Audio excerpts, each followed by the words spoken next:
Министерства обороны Абхазии смогли сегодня ученики второй Сухумской школы. Ребята не только услышали много интересного об этих инструментах, но и попробовали свои силы в качестве дирижера. О том, что из этого вышло, расскажет Беслан Хиба. Мероприятия с ознакомлением духовых и камерных оркестров учащихся второй школы проводятся уже не в первый раз. Сегодня в помещении спортзала школы многолюдно. В гостях у ребят музыканты духового военного оркестра Министерства обороны Республики Абхазия. Вначале дирижер Давид Терзян рассказал ребятам о том, какие существуют духовые инструменты, а затем музыканты оркестра приступили к исполнению известных произведений.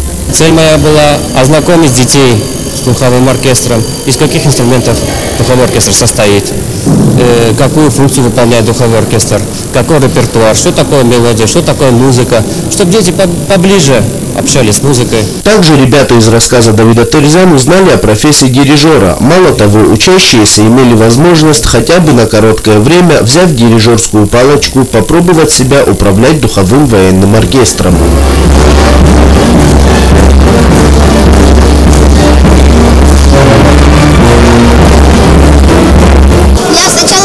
Что легко дирижировать, но потом понял, когда уже дирижировала, что это трудно. Просто мне понравилось, когда дирижировали, мне тоже понравилось, когда я сам дирижировал. Я вырасту, буду дирижером. В завершении мероприятия созданный недавно школьный хор исполнил написанный в 40-х годах гимн второй школы.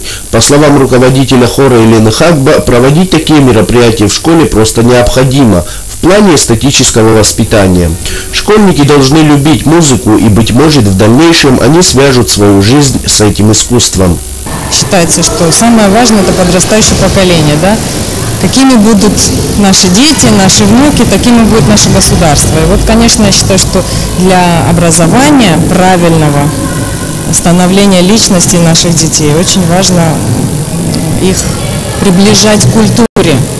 Так или иначе, будь то театр, музыка, кино, живопись. В данном случае это музыка, и я считаю, что это, конечно, одно из важнейших направлений, в котором мы должны работать. И вот такие концерты, адаптированные для детей, адаптированные, чтобы они понимали, о чем идет речь, именно не как для профессионалов концерт, да? То есть они пойдут просто на концерты, послушать симфоническую музыку там или духовой оркестр, они, может быть, особенно там много чего не поймут. Но вот эти концерты адаптированы для детей, для школьников, они больше дают на первых порах, вот, чтобы дети поняли, втянулись, заинтересовались, а потом уже, может быть, и станут посещать, на самом деле, концерты уже профессиональной музыки. Организаторы концерта надеются, что аналогичные мероприятия будут проводиться во всех школах республики.